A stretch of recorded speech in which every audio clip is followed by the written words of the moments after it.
کشتی زندگی ہے بھور میں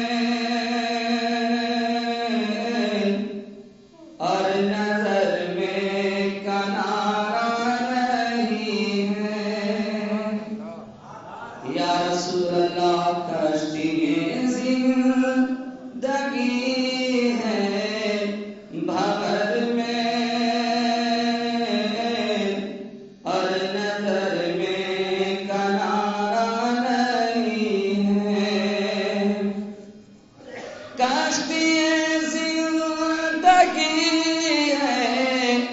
بھور میں اور نظر میں کنارہ نہیں ہے ایک تمہارے سوا اس جہاں میں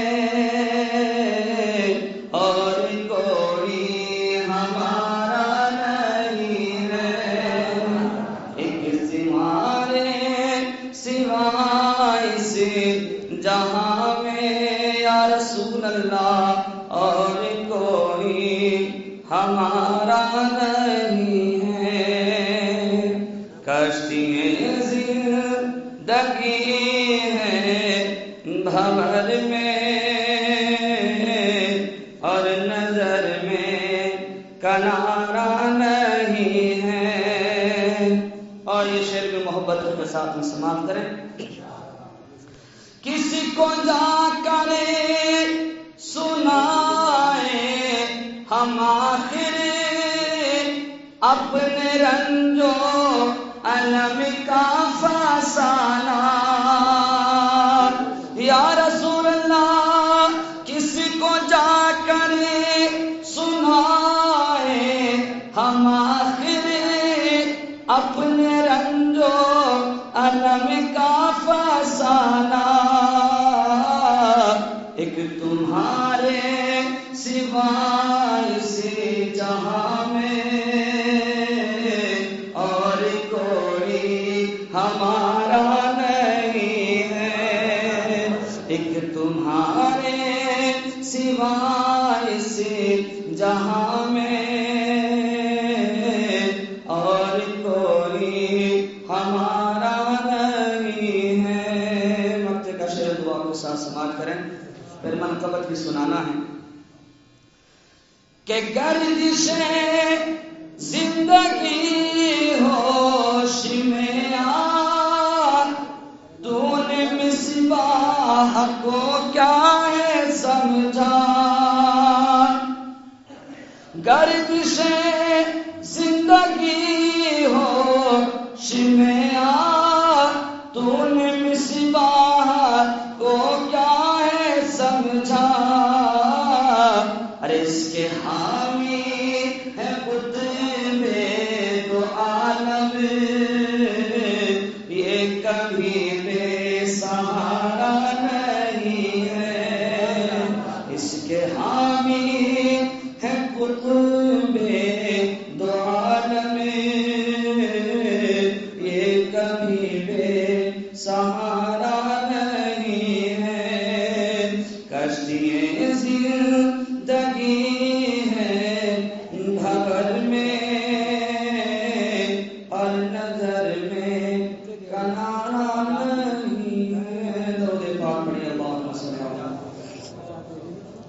سیدنا و مولانا محمد و آلہ وسلم صلاۃ و سلام علیک یا رسول اللہ یا رسول اللہ صلی اللہ تعالی علیہ وسلم ابھی جو کل کا دن گزرا مسلمانہ نے اہل سنت نے حضرت امام جعفر صادق رضی اللہ عنہ کے نام سے کنڈوں کی فاتحہ کا اہتمام کیا انہی کی بارگاہ میں چند اشعار ہیں ملاحظہ کریں جی لگا کر کہیں یا رسول اللہ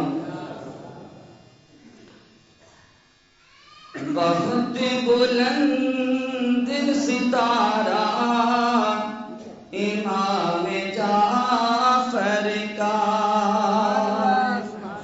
بہت بلند ہے ستارہ امام جعفر کا مثل ثانی پر توجہ چاہتا ہوں جی لگا کر کے سبحان اللہ بہت بلند ہے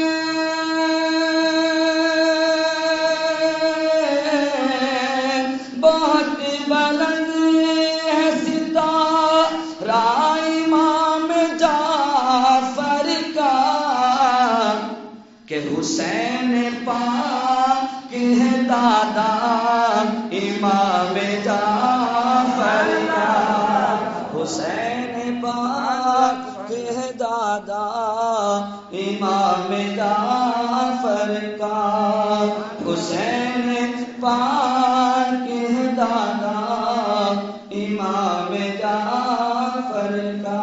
ماشاءاللہ سبحان اللہ۔ پہلے کا ایک دور تھا کہ بڑے بزرگ حضرات 1 یا 2 روپے سے نوازا کرتے تھے، لیکن آج بڑی محبتوں سے نواز رہے ہیں کہ 10 سے کم کوئی دینے کو تیار نہیں۔ اللہ تعالیٰ خوب برکتیں عطا فرمائے، ہمارے بزرگوں کی عمر میں برکتیں عطا فرمائے اور ان کا سایہ دراز فرمائے۔ بہت بلند ہے ستارہ امام جعفر کا، تاریخی شعر ہے یہ۔ اس تاریخی شعر کو پڑھنے سے پہلے میں تاریخ کا حوالہ دوں اور بتاؤں کچھ بات کہ حضرت امام جعفر صادق کہ جو گھر میں جو آپ کی بیوی تھی ان کا نام ہے حضرت فروا۔ کیا نام؟ یہ تاریخی باتیں جو ہمیں یاد بھی رکھنی چاہیے ہم اہل سنت کو۔ کیا حضرت فروا اور یہ بیٹی ہیں حضرت قاسم کی، اور حضرت قاسم میں بیٹے ہیں حضرت محمد کے، اور حضرت محمد جو بیٹے ہیں وہ حضرت ابو بکر صدیق کے، سبحان اللہ۔ اور حضرت امام جعفر صادق جو ہیں وہ بیٹے ہیں حضرت امام محمد باقر کے، وہ بیٹے ہیں حضرت امام زین العابدین کے، وہ بیٹے ہیں حضرت سید الشہداء امام حسین کے، اور وہ بیٹے ہیں مولا علی شیر خدا کے۔ تو یہ عجیب و غریب بات ہے کہ جتنے بھی دنیا میں سادات کرام ہیں ان کے دادا مولا علی شیر خدا ہیں اور نانا حضرت صدیق اکبر ہیں۔ سبحان اللہ، سبحان اللہ، سبحان۔ نانا کون ہیں؟ حضرت صدیق اکبر ہیں، اور دادا امام حسین ہیں مولا علی۔ تو اسی کو مد نظر رکھتے ہوئے تاریخی شعر ملاحظہ کریں کہ لگا کر کے یا رسول اللہ۔ بہت بلند ہے ستارہ امام جعفر کا، نواسۂ شاہ صدیق کا شرف ہے تمہیں، نواسۂ شاہ صدیق کا شرف ہے تمہیں،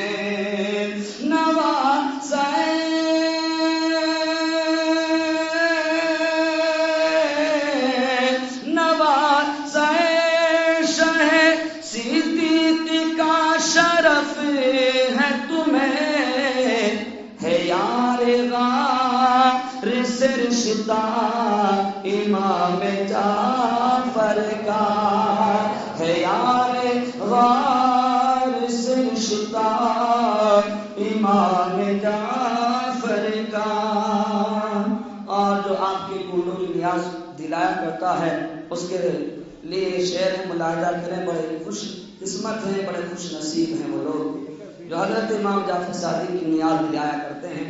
شاعر کہتا ہے کہ وہ خوش نصیب ہیں جو کرتے ہیں نیاز تیری،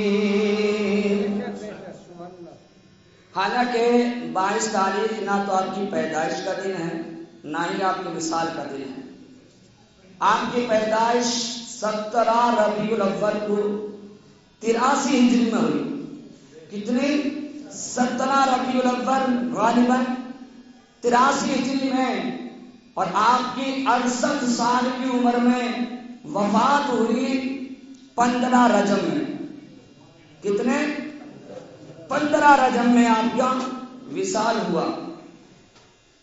تو یہ ہیں حضرت امام جعفر صادق۔ تو 22 کو نہ آپ کا وصال نہ آپ کی پیدائش، پھر کیوں کرتے ہیں 22 کو؟ تو علماء کہ زبان سے میں نے سنا وہ فرماتے ہیں کہ اللہ تعالیٰ نے 22 رجب کو مولا علی کے اسلام کو امام جعفر صادق کو اللہ تعالیٰ نے غوثیت کبریٰ کے مقام سے نوازا تھا، اس کی خوشی میں خود حضرت امام جعفر صادق نے نیاز دلائی تھی، اس لیے ان کے چاہنے والے بھی کرنے لگے۔ سبحان اللہ۔ تو وہ خوش نصیب ہے جو کرتے ہیں نیاز تیری، وہ خوش نصیب ہے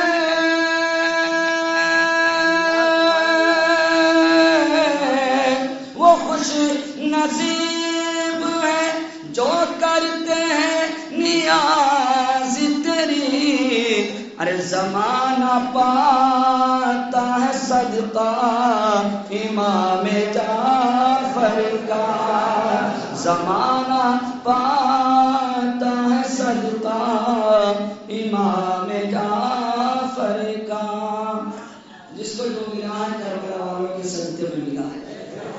سبحان اللہ۔ اور اماموں کے امام حضرت نعمان بن ثابت رضی اللہ تعالیٰ عنہ، نعمان بن ثابت رضی اللہ تعالیٰ عنہ امام اعظم ابو حنیفہ کہ جن کے مسلک کے دنیا میں سب سے زیادہ پیروکار ہیں، وہ فرماتے ہیں اگر مجھے امام جعفر صادق کی سنگت کے، آپ کی صحبت کے 2 سال نہ ملتے تو نعمان بن ثابت ہلاک ہو جاتا۔ تو آپ کی امامت میں اور آپ کی شان میں چاند لگ جاتے ہیں، کب؟ جب حضرت امام جعفر صادق کی غلامی میں آ جاتے ہیں۔ شان لکھنے کہا ہے کہ ابو حنیفہ کی عظمت بھی بڑھ گئی اس دم، ابو حنیفہ کی عظمت بھی بڑھ گئی اس دم، ابو حنیفہ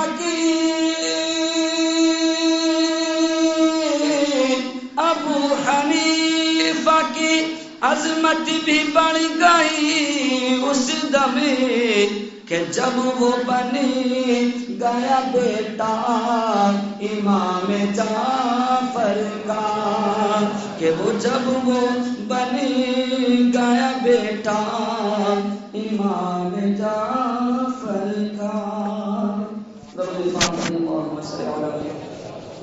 سیدنا و مولانا محمد مبارک صلی اللہ علیہ وسلم علیہ یا رسول اللہ یا رسول اللہ صلی اللہ علیہ وسلم۔ اللہ فرماتا ہے ان اولیاءہ الا المتقون، نہیں ہے اس کے ولی مگر پرہیزگار، یعنی اللہ کے جو ولی ہوتے ہیں وہ متقی پرہیزگار ہوا کرتے ہیں۔ کون ہوتے ہیں؟ جو متقی ہوتے ہیں، جو تقوی شعار ہوتے ہیں، جو پرہیزگار ہوتے ہیں۔ یہ قرآن نے پہچان بتائی ہے۔ کس نے بتائی ہے پہچان؟ قرآن نے۔ اور قرآن کس کا فرمان؟ اللہ کا۔ قرآن کس کا فرمان ہے؟ اللہ کا۔ تو پتہ کیا چلا؟ سب سے بڑی پہچان ہوا میں اڑنا نہیں ہے، ولی ہونا، ہوا میں اڑنا یہ اس کی پہچان نہیں ہے۔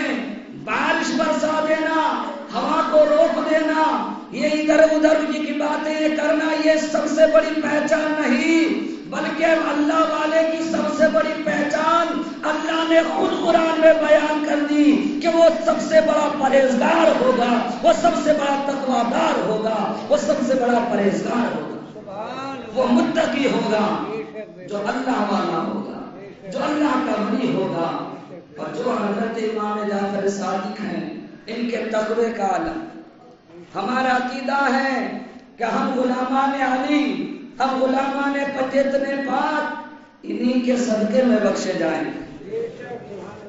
حضرت امام جعفر صادق ایک دن اپنے غلاموں میں بیٹھے تھے، عجز و انکساری کا یہ عالم، غلاموں میں بیٹھے تھے، گفتگو ہو رہی تھی، کہنے لگے میرے غلاموں، میرے چاہنے والوں، آؤ ایک بات پر وعدہ کرتے ہیں، ایک بات پر حلف اٹھاتے ہیں، وعدہ کرتے ہیں کہ اللہ کے یہاں جب قیامت میں میدان محشر میں کوئی بخشا جائے اللہ کی بارگاہ میں، کوئی آزاد ہو جائے، جنت کا پروانہ مل جائے، اس کی بخشش ہو جائے، اگر وہ بخشا جائے تو وہ اپنے ساتھیوں کو نہ بلائے، یہ وعدہ کرتے ہیں۔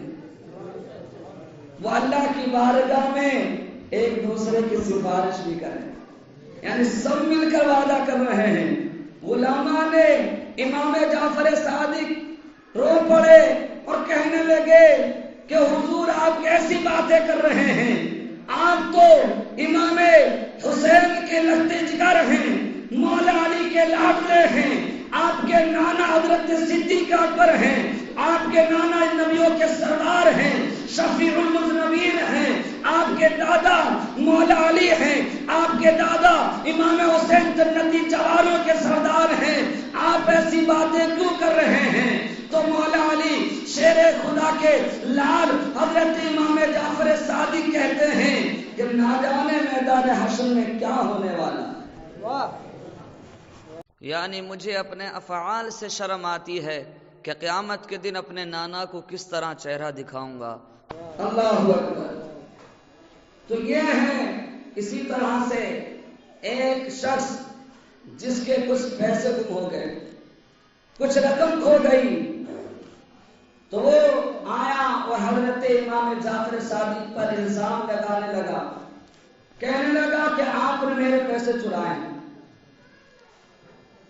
حضرت امام جعفر صادق نے اپنے اوپر سے الزام نہیں ہٹایا، یہ نہیں کہا کہ میں نے نہیں چرائے، بلکہ تقوی کا اور پرہیزگاری کا یہ عالم پوچھنے لگے یہ بتا تیرے پیسے کتنے تھے؟ اللہ اکبر۔ کیا کہا؟ یہ بتا پیسے کتنے تھے؟ کہنے لگا 1000 درہم۔ آپ نے اٹھائے، غلام کو آواز دی، 1000 کے بدلے 2000 درہم دیے اور کہا کہ لے جائیں۔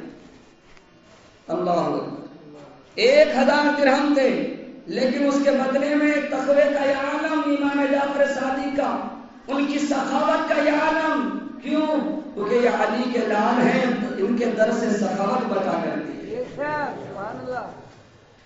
1000 کے بدلے میں 2000 درہم عطا کیے، وہ اپنے گھر پر لے کر گیا تو اس کو جو پیسے گم گئے تھے اس کو مل گئے، جو گمے تھے وہ گھر میں کہیں نہ کہیں مل گئے۔ تو پھر حضرت امام جعفر صادق کی بارگاہ میں آیا اور کہنے لگا حضور مجھ سے غلطی ہو گئی، میں نے آپ پر الزام لگایا، مجھے معاف کر دیں، یہ پیسے اپنے واپس لے لیں، میرے پیسے مجھے مل گئے ہیں۔ تو حضرت امام جعفر صادق مولا علی کے لال نے فرمایا کہ علی کا لال ہے، کسی کو دے کر واپس نہیں دیا کرتے ہیں، جب دے دیا کرتے ہیں تو دے دیا کرتے ہیں، کسی کو دے کر واپس نہیں دیا کرتے ہیں۔ تو اس نے کسی شخص سے پوچھا ارے بتاؤ تو صحیح یہ سخاوت کا لمبردار ہے کون، یہ پرہیزگار متقی شیار ہے کون؟ تو کہنے والے نے کہا تھا ارے یہی تو ہیں جو امام الصادقین ہے، یہی تو ہے جو امام الطاہرین ہے، یہی تو ہے جو افضل اعلیٰ ہیں، یہی تو فاضلین ہیں، یہی تو فاضل ہیں۔ آپ کے 3 لقب تھے، امام الفاضلین، امام الطاہرین اور امام الصادقین، اس لیے آپ کو امام جعفر صادق کہتے ہیں، صادق کہتے ہیں سچے کو۔ تو یہ شان ہے مولا علی کے گھرانے کی۔ اب میں چند باتیں نماز کے تعلق سے بیان کروں۔ بہت سے حضرات ہیں کہ جو نماز میں غلطی کیا کرتے ہیں، ان کو سدھارنے کی کوشش کریں۔ آج کل دیکھا یہ جا رہا ہے جنہوں نے مدرسے میں تعلیم حاصل نہیں کی یا کسی سے سیکھا نہیں، تو بس نماز پڑھتے ہیں تو دیکھا دیکھی، وضو کرتے ہیں تو دیکھا دیکھی، جو کام بھی کرتے ہیں سامنے والے کو دیکھتے ہیں کہ بھئی یہ کر رہا تو صحیح کرنا ہوگا، کرنے لگے۔ ہوتا نہیں ہوتا۔ بہت کم ہیں وہ لوگ جنہوں نے وضو کے مسائل کسی عالم دین سے پوچھے۔ اتنی بڑی مسجد میں اگر ہاتھ اٹھوائے جائیں تو شاید ہے کہ اس میں سے 10 لوگ بھی ہاتھ اٹھا کر بتائیں کہ ہم نے کسی عالم سے وضو کے مسائل سیکھے تھے، ہم نے کسی عالم سے غسل کے مسائل سیکھے تھے، ہم نے کسی عالم سے نماز کے مسائل سیکھے تھے۔ اللہ خیر فرمائے، مولا علی شیر خدا فرماتے ہیں کہ ساری دنیا سو رہی ہے، جب مریں گے تب آنکھیں کھلیں، تب آنکھیں کھولنے کا کوئی فائدہ نہیں، تب تو پچھتانا ہی پچھتانا ہے، تب کوئی بات بننے والی نہیں ہے۔ لہذا ابھی وقت ہے، غفلت کی ایک چادر تلی ہوئی ہے، لوگ سو رہے ہیں، جگانے والے بہت کم ہیں، اللہ ماشاء اللہ۔ تو نماز میں بالخصوص جو لوگ سب سے پہلے جو بڑی غلطی کیا کرتے ہیں وہ نماز میں بہت جلدی کرتے ہیں، نماز بہت جلدی پڑھا کرتے ہیں اور اتنی جلدی سجدہ کرتے ہیں، پتہ نہیں اس میں تسبیح کیا پڑھتے ہیں، اللہ اکبر کہتے ہیں، سبحان اللہ کہہ کے اٹھ جاتے ہیں، پتہ ہی نہیں ہے۔ اگر پوچھ لیا جائے تو ایسے لوگ بھی ہوں گے جن کو معلوم نہیں کہ سجدے میں پڑھا کیا جاتا ہے، پڑھتے بھی ہیں لیکن پڑھنے میں غلطی بھی کرتے ہیں۔ سبحان ربی، سبحان ربی الاعلیٰ کہہ دیتے ہیں مجھ سے، کیا سبحان ربی الاعلیٰ، سبحان ربی العظیم، تو یاد رکھے نہ تو سبحان ربی الاعلیٰ ہے نہ سبحان ربی العظیم ہے، بلکہ سبحان ربی الاعلیٰ۔ سب لوگ ساتھ میں دوہرا لیں تاکہ تسبیح پڑھنے کا ثواب مل جائے۔ سبحان ربی الاعلیٰ، یہ کہاں پڑھا جاتا ہے؟ جب انسان سجدے میں جاتا ہے۔ کب؟ جب سجدے کی حالت میں ہوا کرتا ہے۔ اور علماء حق بیان فرماتے ہیں کہ سجدے میں ناک بھی لگنا ضروری ہے، پیشانی تو لگے لیکن ہمارے امام کا یہ قول ہے کہ ناک بھی بارگاہ مولا میں رگڑنی چاہیے۔ اللہ کی بارگاہ میں اتنے گر جاؤ، اتنے گر جاؤ، کیوں؟ اس کی بارگاہ میں جو جتنا گرتا چلا جائے گا اللہ تعالیٰ اس کو اتنا ہی اٹھاتا چلا جائے گا۔ اس لیے ہمارے امام کہتے ہیں کہ ناک رگڑو اس کی بارگاہ میں۔ پیشانی سب سے اونچی مقام ہے، سب سے اونچا مقام انسان کا کیا ہے؟ پیشانی ہے، یہ سربلند ہے، لیکن اس پیشانی کو بھی جھکاؤ۔ لیکن عوام میں عرف عام میں کہتے ہیں کہ ہم نے اس کی ناک رگڑ دی، ہوتے نہیں ہوتے، کہتے نہیں کہتے کہ ہم نے اس سے ناک رگڑوا لی۔ کوئی یہ نہیں کہتا کہ سر جھکوا لیا، بلکہ اگر اس کو زیادہ ذلیل کرنا ہوتا تو کیا کہتے ہیں کہ اس کی ناک رگڑ لی، ناک رگڑوا لی۔ تو اللہ کی بارگاہ میں جتنے گرتے چلے جاؤ گے اللہ تعالیٰ اتنا ہی اٹھاتا چلا جائے۔ تو سجدے کی حالت میں ناک لگنا بھی ضروری ہے، پیشانی بھی لگے، ناک بھی لگے۔ اور پھر نگاہیں کہاں ہونی چاہیے، توجہ ان آنکھوں کی کہاں ہونی چاہیے؟ علماء حق بیان فرماتے سجدے کی حالت میں نام کی طرف توجہ کرو۔ کہاں؟ ایسا نہیں کہ ناک اٹھا لی پیچھے والے کو دیکھ رہو کانے جھاڑ کے،